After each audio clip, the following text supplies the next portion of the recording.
आजच्या म्हणण्यासाठी देवाचे वचन स्तोत्रसंहिता 132 8 ते 12 वचने. स्तोत्रसंहिता 132 8 ते 12 ही वचने. हे परमेश्वरा, उठ, तू आपल्या सामर्थ्याच्या कोशासह आपल्या विश्रामस्थानी ये. तुझे याजक नीतिमत्वाने भूषित होत, तुझे भक्त आनंद घोष करोत. तुझा सेवक दावीद याच्या प्रित्यर्थ तू आपल्या अभिषिक्ताचे तोंड मागे फिरवू नको. परमेश्वराने दाविदाजवळ खरी शपथ वाहिली आहे, तो माघार घेणार नाही. ती शपथ अशी की मी तुझ्या पोटच्या फळातले तुझ्या राजासनावर बसवील. तुझी मुले माझा करार व मी त्यांना शिकवलेले निर्बंध पाळतील, तर त्यांचीही मुले सर्व काळ तुझ्या राजासनावर बसतील. प्रभू परमेश्वर ह्या वाचलेल्या वचनाद्वारे आम्हाला आशीर्वाद दे. ख्रिस्तातील माझ्या प्रियांनो, आपल्या प्रभू येशू ख्रिस्ताच्या अतिश्रेष्ठ नावात सलाम. आज आपण स्तोत्रसंहिता 132 8 ते 12 या वचनांवर मनन करणार आहोत.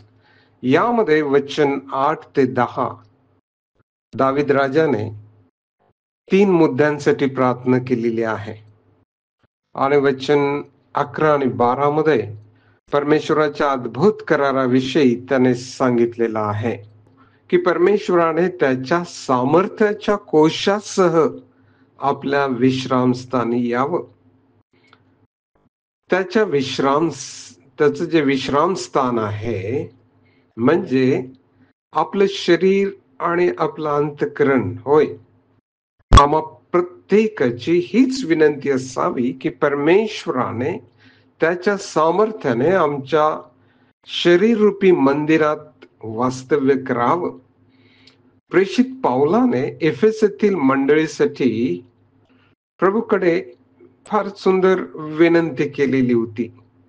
एफेस 3:17 मध्ये तो म्हणतो की ख्रिस्ताने तुमच्या अंतःकरणामध्ये तुमच्या विश्वासाच्या द्वारे वस्ती करावी. दावीद राजाची दुसरी विनंती वचन 9 मध्ये तो म्हणतो, तुझे याजक नीतिमत्वाने भूषित होत, तुझे भक्त आनंद घोष करोत. परमेश्वराच्या याजकांनी म्हणजेच आपण पेत्र पहिल्या पत्रामध्ये 2ऱ्या अध्यायाच्या 9व्या वचनामध्ये तो लिहितो, पण तुम्ही तर निवडलेले वंश, राजकीय याजकगण आहात.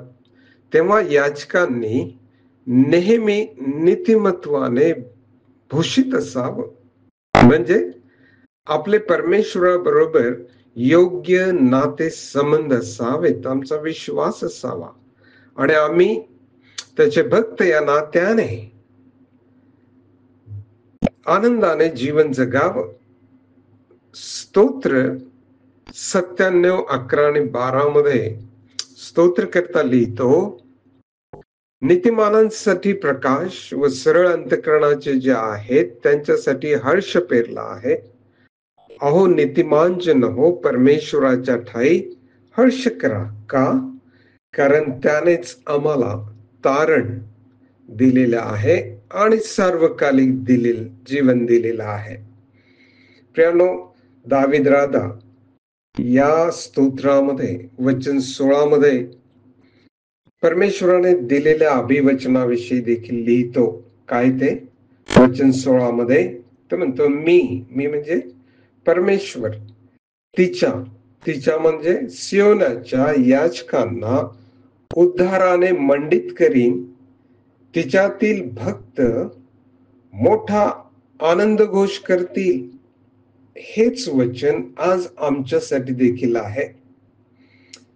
तिसरी विनंती त्याने 10व्या वचनामध्ये केलेली आहे. दावीद राजा म्हणतो, तुझा सेवक दावीद याच्या प्रित्यर्थ तू आपल्या अभिषिक्तांचे तोंड मागे फिरू नकोस.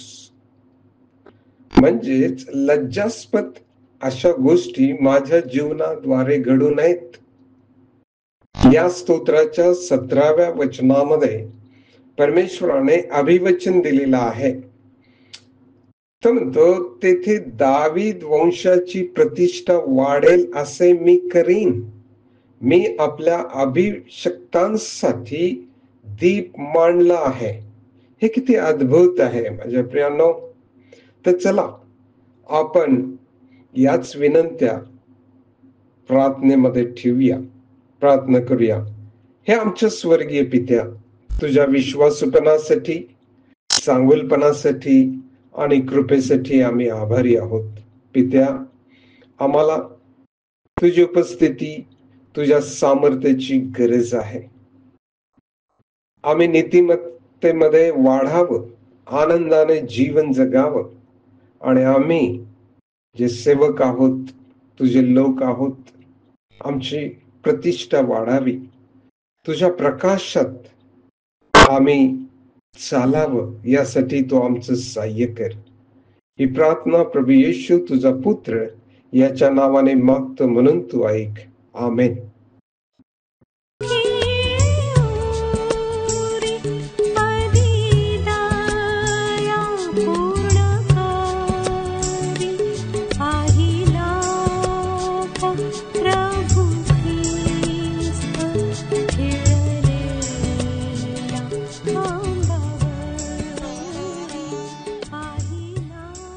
त्याप्रमाणे तुमचा प्रकाश लोकांसमोर असा पडू द्या की त्यांनी तुमची सत्कर्मे पाहून तुमच्या स्वर्गातील पित्याचे गौरव करावे. आपल्या प्रार्थना विनंत्या कोणत्याही वेळेस विश्ववाणी प्रार्थना केंद्राला टोल फ्री नंबरद्वारे कळवू शकता.